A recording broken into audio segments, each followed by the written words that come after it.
Je m'appelle, peu importe en réalité. Ce nom que je portais n'a plus de valeur, car il a été effacé par 5 années passées dans l'ombre du cartel Jalisco Nueva Génération.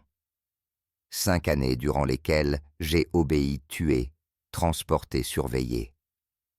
5 années qui ont fait de moi un homme brisé, hanté par des secrets que je n'ai jamais osé prononcer. Aujourd'hui, je brise ce silence, non pas pour me sauver, car il est trop tard, mais pour que la vérité, au moins une fois, soit entendue.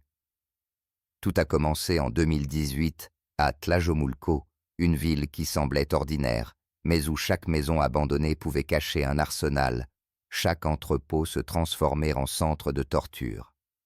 Ce soir-là, on m'avait convoqué dans une finca immense protégée par des hommes armés.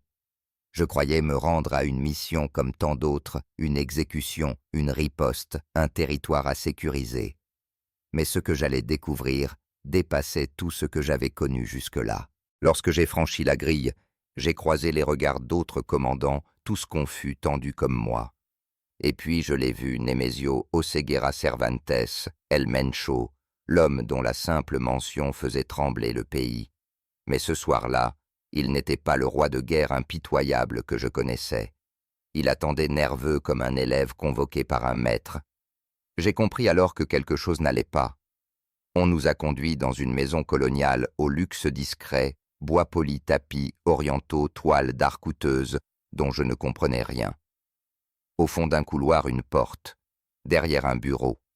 Et dans ce bureau, assis calmement derrière un tas de documents, un homme d'une 60aine d'années, mince, élégant, sans ostentation, cheveux gris parfaitement coiffés. Il n'avait pas besoin d'armes ni de garde rapprochés.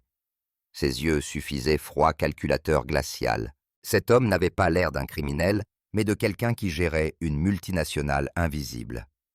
Il leva à peine la tête. « Bonsoir, asseyez-vous. » Et le Mencho s'assit comme un enfant réprimandé. À cet instant, je compris celui qui nous parlait n'était pas un conseiller, ni un associé.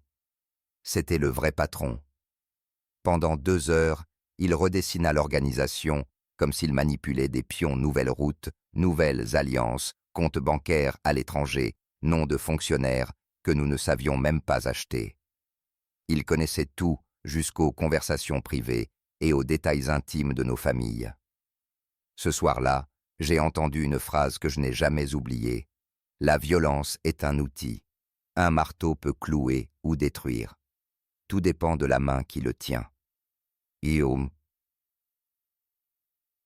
Et cette main, je la voyais devant moi. L'homme que nous appelions dès lors l'architecte. Celui dont le nom véritable ne devait jamais franchir nos lèvres. Celui qui dans le silence dirigeait tout un empire. Je confesse aujourd'hui que j'ai servi ce fantôme, que j'ai obéi à ses ordres, aveugle docile, et que malgré toutes les horreurs auxquelles j'ai participé, ce n'est pas la peur de la mort qui m'a glacé ce soir-là, mais la peur de comprendre que le cartel n'était qu'une façade et que le véritable pouvoir restait invisible. Je suis né dans un endroit où l'avenir avait déjà un goût amer.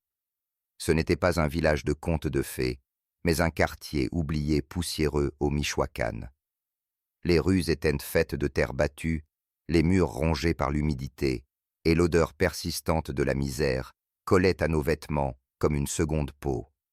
Ma famille n'avait rien d'exceptionnel, une mère courageuse qui travaillait jour et nuit pour nous nourrir, une sœur cadette qui rêvait d'une vie meilleure, et un père absent, parti trop tôt avalé par les routes ou par ses propres démons.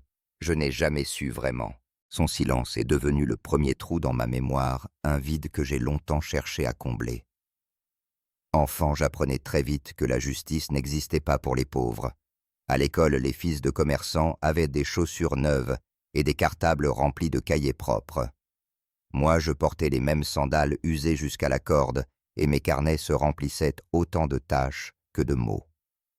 Les professeurs détournaient le regard, comme s'ils savaient déjà que je n'étais pas destiné à sortir de ce cercle de poussière.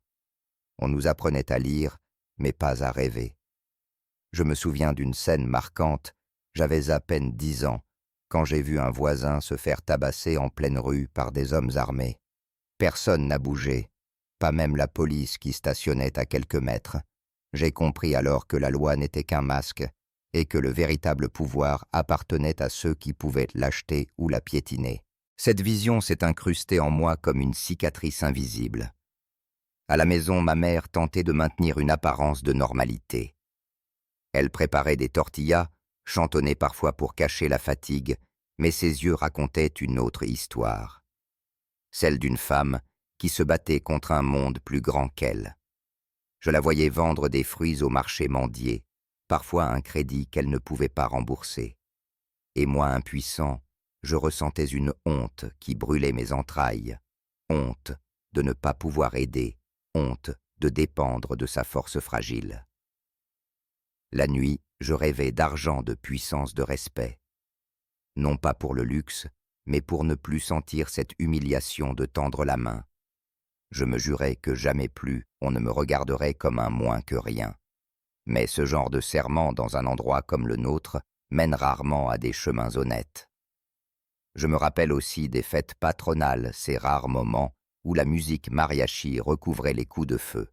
Les hommes en chemises neuves aux chaînes d'or brillantes arrivaient en camionnettes rutilantes. Tout le monde les respectait, certains les craignaient, d'autres les enviaient. Ils distribuaient des billets aux enfants, payaient les boissons, faisaient semblant d'être des bienfaiteurs. Moi, je les regardais avec fascination. Dans leurs yeux, il n'y avait ni peur ni soumission. Ils contrôlaient à la rue le regard des femmes, l'attention des hommes. À 10 ans, j'ai su que ce monde existait, qu'il offrait une échappatoire aux humiliations quotidiennes. Mon adolescence ne fit que renforcer cette idée. Tandis que ma sœur continuait ses études avec obstination, rêvant de devenir institutrice, je traînais de plus en plus dans les rues. Les petites combines commençaient à livrer un paquet, garder une moto, fermer les yeux sur un sac laissé dans une remise. Ce n'était pas encore un crime, mais c'était déjà une compromission. Je me persuadais que c'était temporaire, que je le faisais pour aider ma mère. Mais au fond, je savais que je goûtais aux premiers frissons du pouvoir. Il y eut aussi la douleur, celle qui forge sans prévenir. J'avais 15 ans quand un oncle, l'un des rares à me traiter avec affection, fut retrouvé mort au bord d'une rivière. Officiellement une noyade. Officieusement, tout le monde savait qu'il avait refusé de payer une taxe de protection. Ce jour-là, j'ai senti une haine noire grandir en moi. Une haine qui cherchait une cible à un exutoire. Ce mélange de misère, d'humiliation et de colère a façonné le garçon que j'étais. Un garçon qui ne croyait plus à la justice, qui voyait dans l'école une perte de temps et qui comprenait que le respect ne se gagnait pas avec des diplômes, mais avec la peur que l'on inspire. Je n'étais pas encore un sicario, mais j'avais déjà le cœur en armure. L'ombre du cartel planait au-dessus de nous, et je savais qu'un jour, elle m'engloutirait. Je devais avoir 16 ou 17 ans lorsque le destin a cessé de me laisser le choix. J'étais déjà habitué à traîner dans les rues, à sentir le poids du vide dans ma poche et la honte dans mes yeux. Un après-midi, un type que tout le quartier respectait m'a interpellé. On l'appelait El Güero, un surnom ironique, car sa peau était brûlée par le soleil et ses mains couvertes de cicatrices. Il ne parlait pas beaucoup, mais quand il le faisait, on l'écoutait. Ce jour-là, il m'a confié une tâche simple, livrer un sac à dos d'un point A à un point B. Rien de dangereux, disait-il. Une course, un service rendu, quelques billets en échange. Je n'ai pas réfléchi. C'était plus d'argent que ce que ma mère gagnait en 2 jours de marché. J'ai senti une chaleur nouvelle monter en moi. Je pouvais enfin rapporter quelque chose à la maison sans avoir à baisser les yeux. Mais ce qui devait être un coup isolé devint rapidement une habitude. Chaque semaine, de nouvelles courses, des paquets mystérieux, des motos à surveiller, des messages à transmettre.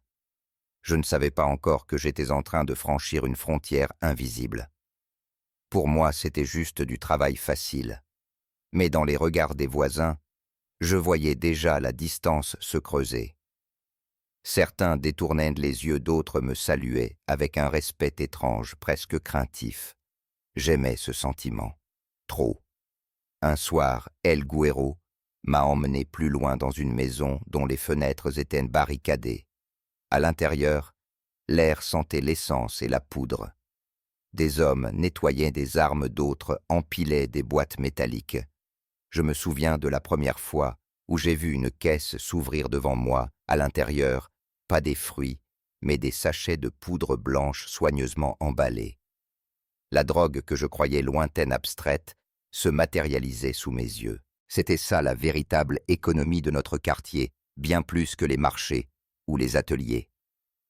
El Guero m'a observé en silence. Je crois qu'il voulait voir si j'allais reculer, si j'allais fuir. Mais je suis resté. Mon cœur battait la chamade, mes mains tremblaient, pourtant mes pieds restaient plantés au sol. Je n'ai pas dit un mot. C'est ce silence-là qui a signé mon entrée. Il a souri et m'a tapoté l'épaule. « Tienne Valor », m'a-t-il murmuré. « Tu as du courage. » À partir de ce moment, je n'étais plus seulement un gamin errant. J'étais un messager de confiance. On me donnait des informations sensibles à transmettre, parfois même en présence de commandants. J'écoutais sans comprendre totalement, mais je sentais déjà que ces conversations décidaient du sort de quartiers entiers. Le mot cartel, que je n'osais même pas prononcer auparavant, devenait une réalité concrète. Je découvrais aussi la logique implacable du système. La loyauté s'achetait, la peur se distribuait, et la mort n'était jamais loin. Une fois, on m'a chargé d'accompagner un camion jusqu'à la sortie de la ville. Rien de spécial, juste surveiller que personne ne s'approche. Mais quand nous sommes arrivés à destination, j'ai vu un homme à genoux, les mains liées, une bâche de plastique à côté de lui. J'ai compris, sans qu'on me l'explique, que le camion transportait plus que de la marchandise, il transportait aussi une sentence. J'ai détourné le regard, mais les cris me poursuivaient déjà. Ce fut mon premier vrai tournant. J'avais la preuve que ce monde n'était pas un jeu. Pourtant, au lieu de reculer, j'ai continué. Pourquoi? Parce qu'il était déjà trop tard. Parce que les billets s'empilaient sous mon matelas. Parce que pour la première fois de ma vie, des hommes adultes me serraient la main avec respect. Je n'étais plus l'enfant pauvre aux sandales trouées. J'étais un pion, certes, mais un pion utile. Cette utilité devint une drogue plus forte que tout ce que nous transportions. Chaque mission me rapprochait un peu plus du cercle intérieur. Chaque silence gardé me valait une confiance nouvelle. Je savais que je marchais vers quelque chose d'inévitable. Et au fond de moi, malgré la peur, il y avait une part de fierté tordue. Je faisais enfin partie de quelque chose. Il n'y eut jamais de cérémonie officielle, pas de serment prononcé à voix haute, ni de tatouage gravé dans la chair.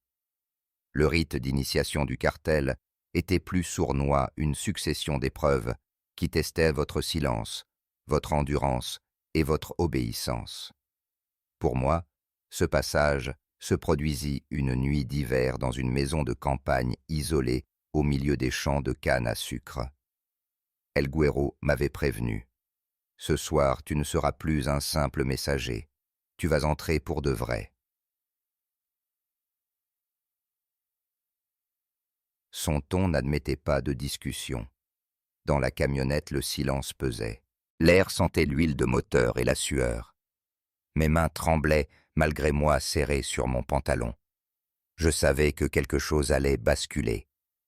Lorsque nous sommes arrivés, la cour était éclairée par 2 projecteurs aveuglants. Une dizaine d'hommes armés montaient de la garde.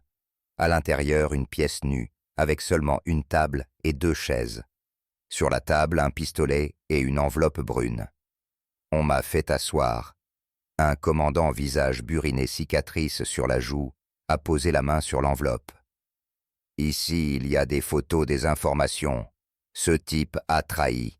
C'est lui ou toi. » Je n'ai pas ouvert l'enveloppe. Je n'ai pas eu besoin. Dans leur regard, je compris qu'il ne s'agissait pas d'un exercice. Le message était clair: si je voulais rester en vie et faire partie du cercle, je devais obéir sans poser de questions. Le pistolet pesait lourd dans ma main. Mon cœur cognait si fort que j'avais l'impression qu'il pouvait l'entendre. Je n'entrerai pas dans les détails. Ce que je peux dire, c'est que ce soir-là, j'ai franchi une frontière invisible.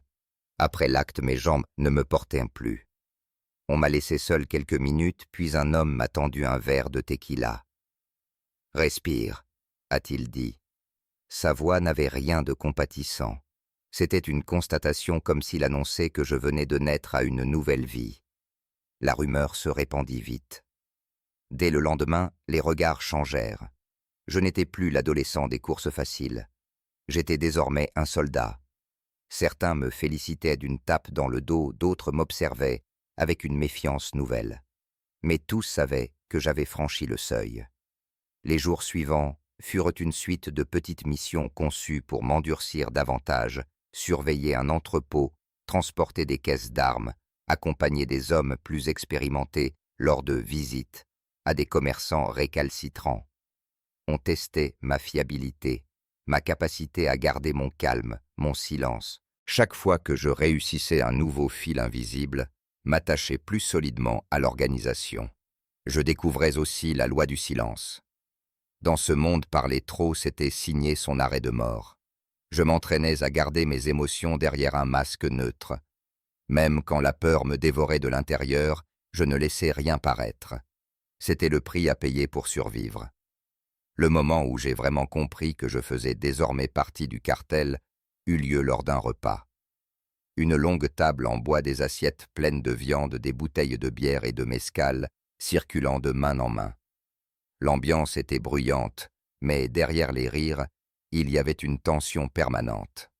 Un des commandants leva son verre vers moi, à notre nouveau frère.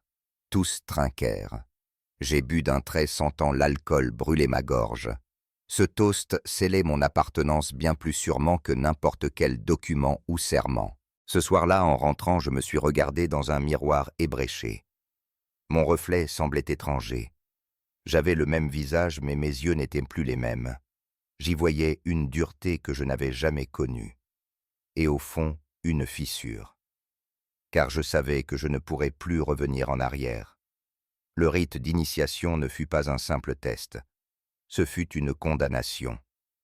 Une fois que vous avez prouvé votre loyauté dans le sang, le cartel vous tient pour toujours.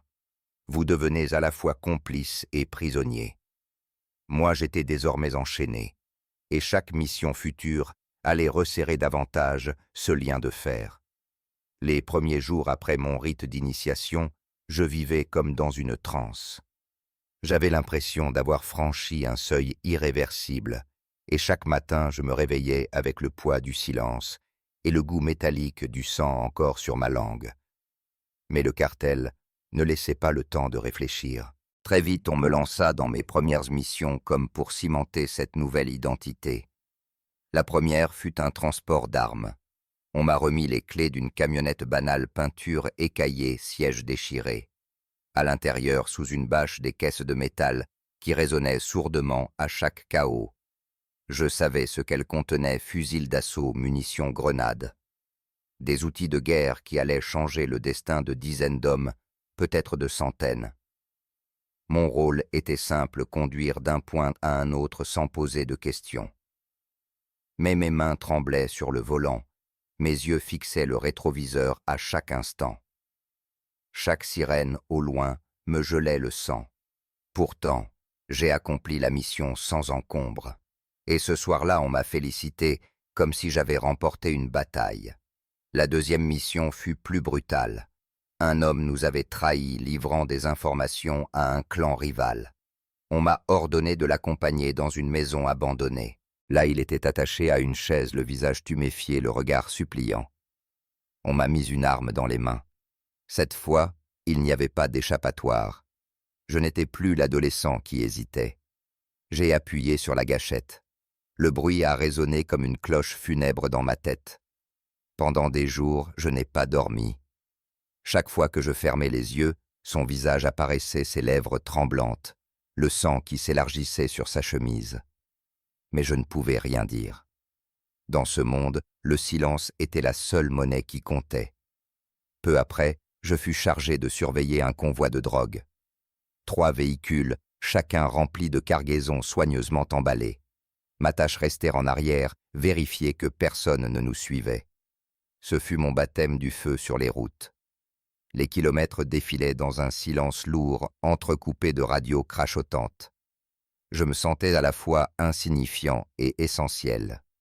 Si quelque chose se passait, c'était moi qui devais donner l'alerte. Cette responsabilité m'écrasait, mais elle me grisait aussi. J'étais devenu un rouage, certes, mais un rouage indispensable. Ces premières missions laissèrent en moi des cicatrices invisibles. Je sentais la peur m'accompagner comme une ombre constante, mais je découvrais aussi une étrange accoutumance. Après chaque mission réussie, l'adrénaline se transformait en une euphorie glaciale. Je me surprenais à marcher plus droit, à regarder les gens dans les yeux sans baisser la tête. Les voisins me saluaient avec respect, parfois avec crainte. Cette crainte me donnait une puissance que je n'avais jamais connue. Mais derrière cette façade de force, je savais que je m'endurcissais trop vite. Chaque nuit, les images revenaient à la camionnette pleine d'armes, le visage du traître, la route interminable sous la menace invisible. Je buvais pour calmer mes nerfs, je riais trop fort au repas pour cacher mes tremblements. À 18 ans à peine, j'avais déjà vendu mon âme. Un soir, après une mission particulièrement tendue, l'un des commandants m'a regardé longuement. « Tu as les nerfs solides », m'a-t-il dit. « Tu n'es plus un gamin. » Cette phrase prononcée d'un ton neutre résonna comme un sceau. Je n'étais plus un simple exécutant. J'avais gagné ma place parmi eux. Mais ce gain était aussi une perte, car à cet instant je savais que mon ancienne vie, ma mère au marché, ma sœur avec ses cahiers, était derrière moi. J'étais devenu quelqu'un d'autre. Et cette nouvelle identité allait bientôt m'ouvrir des portes que je n'aurais jamais imaginées. Des portes qui menaient plus profondément dans les entrailles de l'organisation. Des portes derrière lesquelles se cachait l'architecte, celui dont je ne soupçonnais pas encore l'existence. Chaque mission accomplie renforçait ma position. Très vite, je n'étais plus le gamin qu'on utilisait pour les basses besognes. J'étais devenu un soldat de confiance. On me convoquait désormais aux réunions où se décidaient les opérations importantes. Je me souviens encore de la première fois où j'ai franchi la porte d'une salle remplie de commandants de chefs de cellules d'hommes dont les décisions pouvaient faire basculer des régions entières dans le chaos. Je n'étais pas là pour parler, seulement pour écouter et apprendre. Mais le simple fait d'être présent signifiait que j'avais franchi un seuil invisible. L'argent commença à affluer. De simples enveloppes laissées sur mon lit se transformèrent en liasses entières, puis en sacs que je n'osais plus compter. Je troquais mes vêtements élimés contre des chemises neuves, mes sandales contre des bottes en cuir, ma vieille moto contre une camionnette rutilante. À l'extérieur, j'incarnais la réussite. Dans les bars, les serveurs se précipitaient pour me servir. Dans les rues, les regards se baissaient ou se levaient avec admiration. Je goûtais à une puissance enivrante, celle de ne plus avoir honte de marcher droit, de sentir que le monde devait composer avec moi. Mais ce pouvoir avait un prix. Plus je montais, plus je voyais de près la mécanique du cartel. Ce n'était plus seulement des convois ou des exécutions isolées. C'étaient des cargaisons entières vers les États-Unis, des deals avec des politiciens, des flux financiers d'une ampleur vertigineuse. À chaque réunion, les chiffres se transformaient en une mer de zéros qui me donnait le vertige. On ne parlait plus de survie, mais d'empire. C'est à ce moment-là que j'ai entendu parler pour la première fois de réunions spéciales. Des rendez-vous où El Mencho lui-même semblait inquiet, presque docile. J'étais affecté à la sécurité de ces rencontres. J'attendais dans le couloir, fusil en main, pendant que derrière la porte se prenaient des décisions qui dépassaient tout ce que j'aurais pu imaginer. Quand la réunion se terminait, je voyais Mencho sortir les épaules lourdes comme un employé sortant du bureau de son supérieur. Cela me troublait. Qui pouvait intimider un homme comme lui? Peu à peu, j'eus le privilège d'apercevoir celui qu'on surnommait l'architecte. Il ne ressemblait en rien aux autres chefs. Pas de chaînes en or, pas de rire tonitruant, pas de démonstration de force. Au contraire, il incarnait une sobriété glaciale. Ses yeux semblaient disséquer tout ce qu'il regardait. À côté de lui-même, les commandants les plus brutaux paraissaient des enfants. J'ai compris que le cartel n'était pas gouverné par la peur seule, mais par une intelligence invisible, patiente et implacable. Mon ascension me rapprocha aussi du luxe, ce luxe qui m'avait tant fait rêver enfant.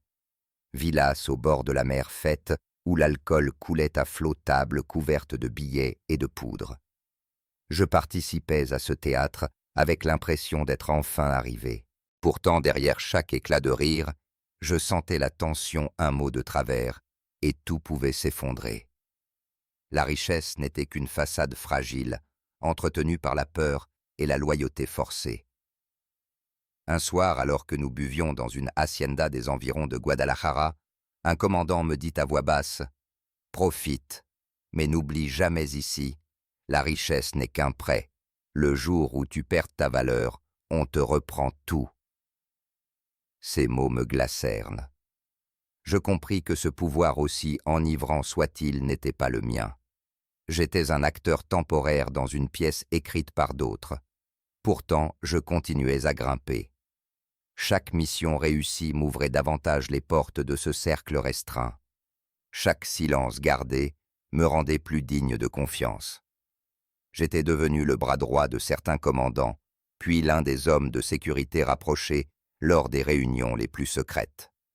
J'avais atteint une position que je n'aurais jamais imaginée. Mais plus je m'élevais, plus je sentais que l'air se raréfiait.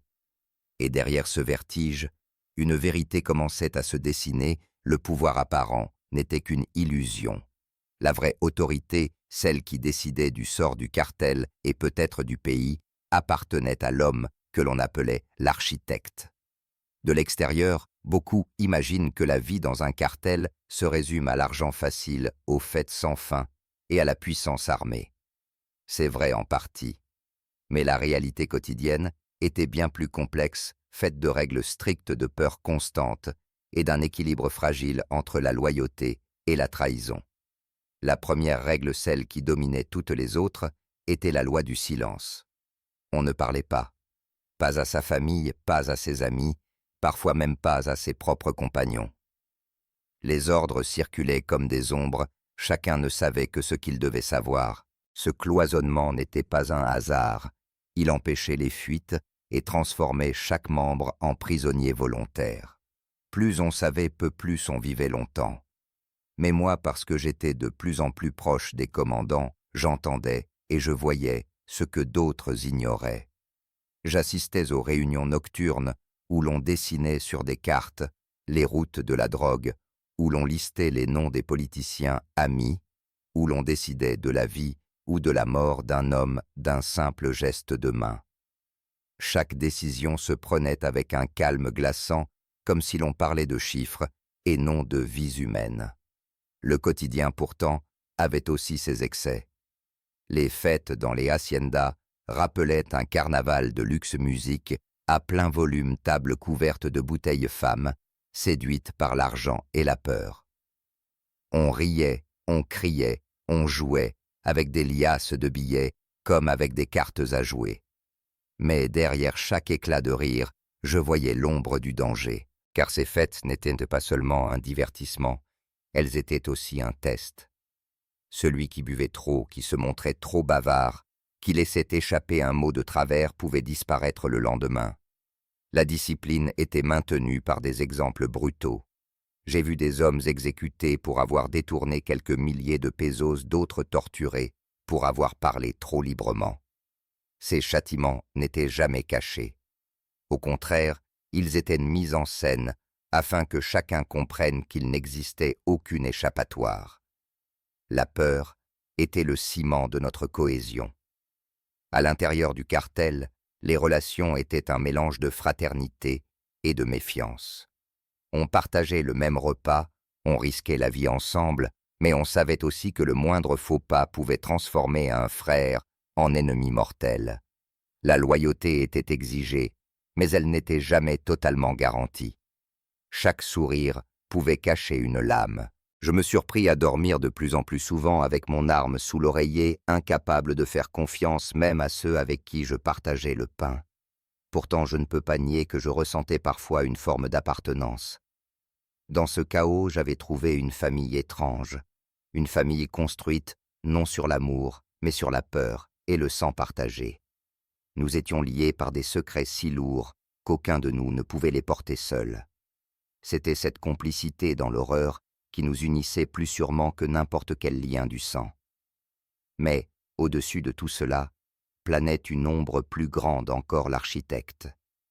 Même quand il n'était pas présent, son influence se faisait sentir. Chaque règle, chaque sanction, chaque récompense semblait découler de sa logique implacable. Je commençais à comprendre que nous n'étions pas seulement un cartel criminel, mais une machine savamment conçue, huilée par la peur, alimentée par l'argent et dirigée par une intelligence froide. À ce stade, j'étais déjà prisonnier de cette mécanique. Mes mains s'étaient endurcies, mon cœur aussi. Je ne tremblais plus devant la violence. Je la considérais comme un outil exactement comme l'architecte l'avait dit. Mais au fond de moi, une fissure s'agrandissait. Combien de temps pouvais-je vivre ainsi dans un monde où chaque sourire pouvait être un piège, chaque fête un guet-apens, chaque mission une condamnation? Au fil des mois, une vérité dérangeante commença à s'imposer à moi. Nous n'étions pas seulement une organisation criminelle, mais une pièce dans un jeu beaucoup plus vaste, un échiquier où chaque mouvement semblait anticipé par une main invisible. Cette main, je la connaissais désormais, celle de l'architecte.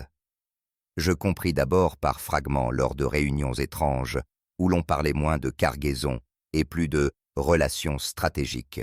Un gouverneur évoqué comme un partenaire, un sénateur décrit comme un atout, un journaliste mentionné comme un pion utile. J'écoutais en silence, incapable de croire ce que j'entendais. Le cartel qui me semblait déjà tentaculaire n'était en réalité qu'une façade. Derrière lui, l'architecte avait tissé un réseau si complexe qu'il englobait les institutions même censées nous combattre. Je me souviens d'une scène précise. Nous étions réunis dans une maison de sécurité à Zapopan. L'architecte avait étalé sur une table des dossiers des photos des coupures de journaux. Il pointa du doigt l'image d'un gouverneur de Michoacán. « Trop ambitieux », dit-il calmement. « Il veut renégocier. » Mencho proposa de l'éliminer. Mais l'architecte sourit. Son fils est à Guadalajara, excellent étudiant, mais aussi excellent consommateur de notre marchandise. Sur la table, il montra des photos compromettantes.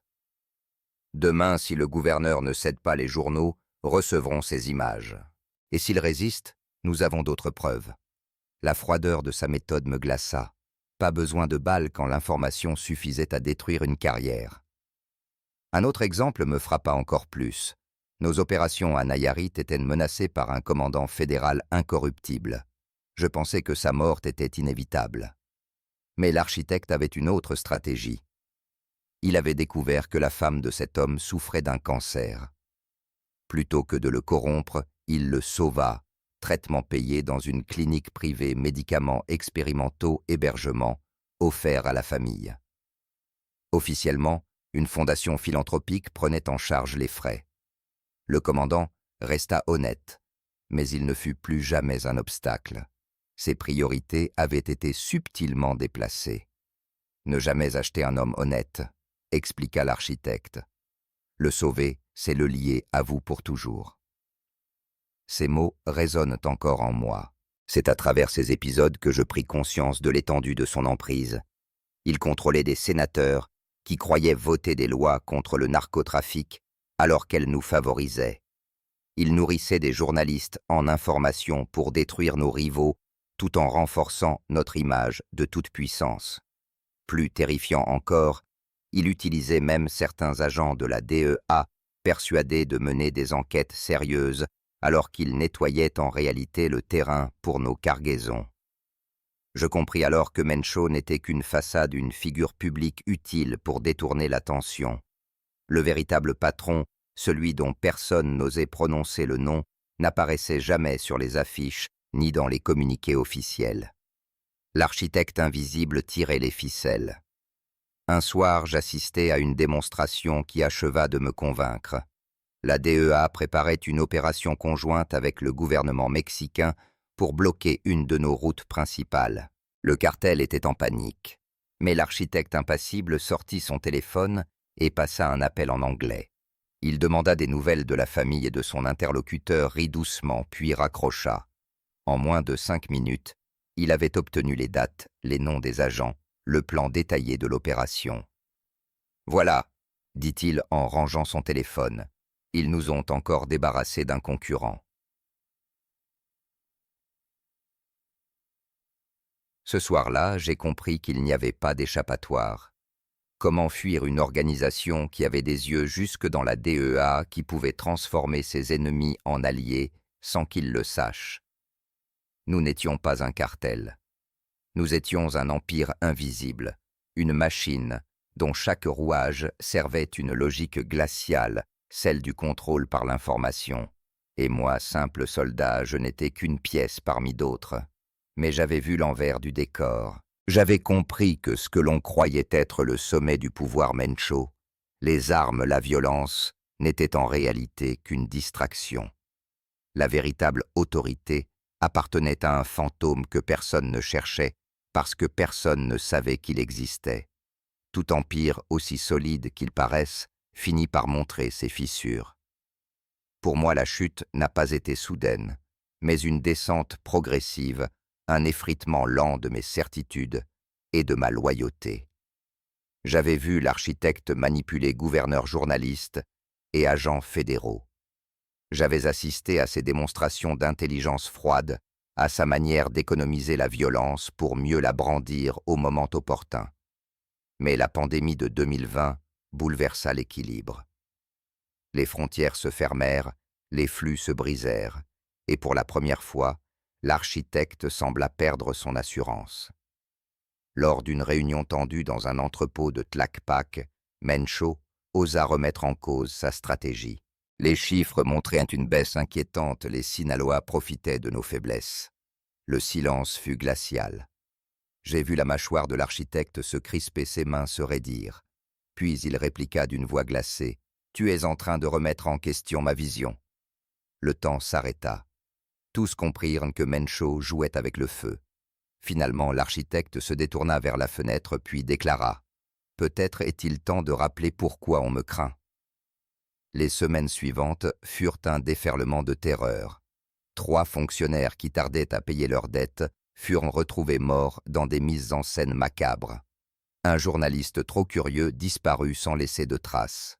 2 commandants accusés de douter des ordres furent découverts torturés dans une maison de Michoacán.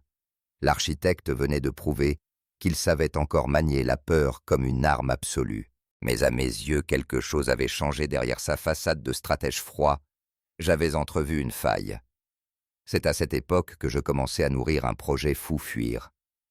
J'avais mis de côté de l'argent, préparé des faux papiers, étudié une route vers la frontière. Chaque nuit, je répétais ce plan dans ma tête comme une prière. Mais ce que j'ignorais, c'est que l'architecte savait déjà. Il savait tout. En octobre 2021, on m'assigna à ce qui semblait être une mission banale, escorter un convoi jusqu'à Nuevo Laredo. 3 camionnettes blindées, un semi-remorque, 8 sicarios dont moi. Rien d'inhabituel. Mais rapidement, le chauffeur du camion changea de route sans prévenir. Aux questions, il répondit « Nouvel ordre ». Quand nous nous arrêtâmes dans une station abandonnée, je compris. L'architecte nous attendait, silhouette calme, mains croisées derrière le dos. Mon propre compagnon pointa son arme sur moi. Le semi-remorque s'ouvrit. À l'intérieur, 5 agents fédéraux ligotés, visages tuméfiés, vêtements en lambeaux. L'architecte me tendit un pistolet. « C'est ton examen final. » Je tentais de protester. « Je ne suis pas un tortionnaire, » balbutiai-je. Sa voix tomba comme une sentence. « Tu es ce dont j'ai besoin. » Pendant 6 heures, je fus transformé en monstre. Je ne décrirai pas les détails. Mais ce que je peux dire, c'est que cette nuit-là, je suis mort à l'intérieur. Quand tout fut terminé, l'architecte me remit une mallette pleine d'argent. « Ta liquidation, » dit-il. « Et ton silence. Tu es libre. Mais sache-le, ce sang ne s'efface pas. Tu es lié à nous à jamais. » Il avait raison. J'étais libre en apparence, prisonnier en réalité. Je partis. Pendant 3 ans, je vécus comme un fantôme dans un village près de la frontière guatémaltèque. Nouveau nom, nouvelle vie, mais toujours les mêmes cauchemars. Des appels sporadiques me rappelaient que je n'étais jamais totalement sorti, une voix qui me donnait des nouvelles de ma sœur, une autre qui mentionnait la boutique de ma mère. Des rappels subtils que mon existence restait sous surveillance. Puis, en octobre 2021, tout changea. Mencho mourut d'un infarctus seul dans une maison de Colima. Pas de fusillade, pas de trahison spectaculaire. Juste la mort banale qui emporta celui que tout le Mexique craignait. Et avec sa disparition, le mécanisme parfait de l'architecte se grippa. Les appels cessèrent. Pour la première fois en années, je pus dormir sans sursauter. Mais cette accalmie n'était pas une délivrance. Elle marquait seulement le début de ma véritable chute, celle où je compris que même la liberté ne pouvait effacer ce que j'avais fait, ni les fantômes que je portais à jamais en moi. Si je parle aujourd'hui, ce n'est pas pour chercher la rédemption. Je sais qu'il n'existe pas de pardon pour ce que j'ai fait. Trop de sang a coulé de mes mains, trop de regards me hantent encore la nuit. Si j'ai choisi de briser le silence, c'est parce que je ne voulais plus mourir, étouffé par ce mensonge. Parce qu'il y a une vérité que personne ne veut entendre, les chefs visibles ne sont que des marionnettes. Les véritables patrons, eux, demeurent dans l'ombre. Pendant 5 ans, j'ai servi le CGNG.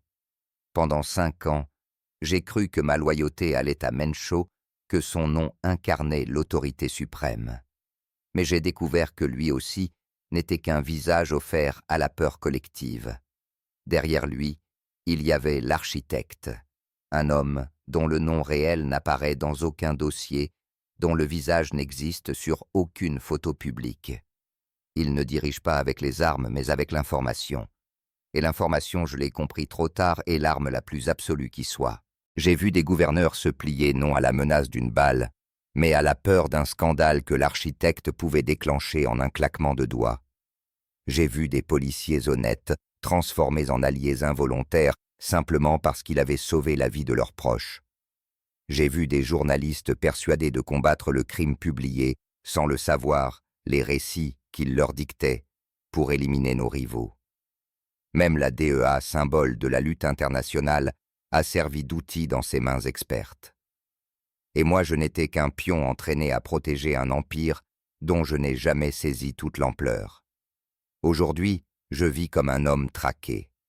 Même si les appels se sont tus depuis la mort de Mencho, même si je goûte pour la première fois à une illusion de liberté, je sais que l'architecte existe encore. Peut-être dirige-t-il toujours, peut-être prépare-t-il déjà un nouvel héritier, un autre visage destiné à être craint par le peuple et les médias. Tant que lui restera dans l'ombre, rien ne changera. Alors pourquoi parler? Parce que je ne pouvais plus garder cette vérité enfermée. Parce que les hommes comme lui prospèrent dans le silence et l'ignorance. En racontant ce que j'ai vu, je brise un peu de ce silence. Peut-être que cela ne changera rien, peut-être que demain je serai retrouvé mort, effacé comme tant d'autres. Mais au moins, mes mots auront existé. Je ne cherche pas à me faire passer pour une victime. J'ai choisi mes actes, j'ai accepté mes missions, j'ai versé le sang. Je porte mes crimes comme des cicatrices invisibles et rien ne les effacera. Mais ce que je veux que l'on comprenne, c'est que le cartel n'est pas seulement une organisation criminelle. C'est une démonstration terrifiante de ce que peut devenir l'intelligence humaine quand elle se libère de toute morale. Ce n'est pas la brutalité qui construit un empire, mais la froide logique, la manipulation patiente, la capacité à contrôler les besoins des autres. L'architecte m'a dit un jour, « Tu n'as pas besoin que les gens te craignent s'ils ne peuvent plus vivre sans toi. » Aïe. Ces mots résonnent encore comme une malédiction. Ils expliquent pourquoi la guerre contre le narcotrafic ne finira jamais. On combat les ombres visibles, les capots au visage connu, mais on ignore celui qui projette ces ombres. Si je devais résumer ma vie en une phrase, ce serait celle-ci: j'ai servi un fantôme. Et ce fantôme m'habite encore. Peu importe où je me cache, peu importe combien de temps il me reste, je sais que je ne serai jamais totalement libre. Peut-être est-ce là ma punition, survivre assez longtemps pour témoigner, mais jamais assez pour me libérer. Je laisse ce récit comme une trace. Si demain je ne me réveille pas, au moins ces mots resteront, et que ceux qui les liront comprennent une chose, les véritables chefs ne portent pas de chaînes en or, ni de surnoms criés dans les rues. Les véritables chefs n'apparaissent jamais sur les affiches de recherche. Les véritables chefs sont invisibles, et c'est précisément ce qui les rend les plus dangereux.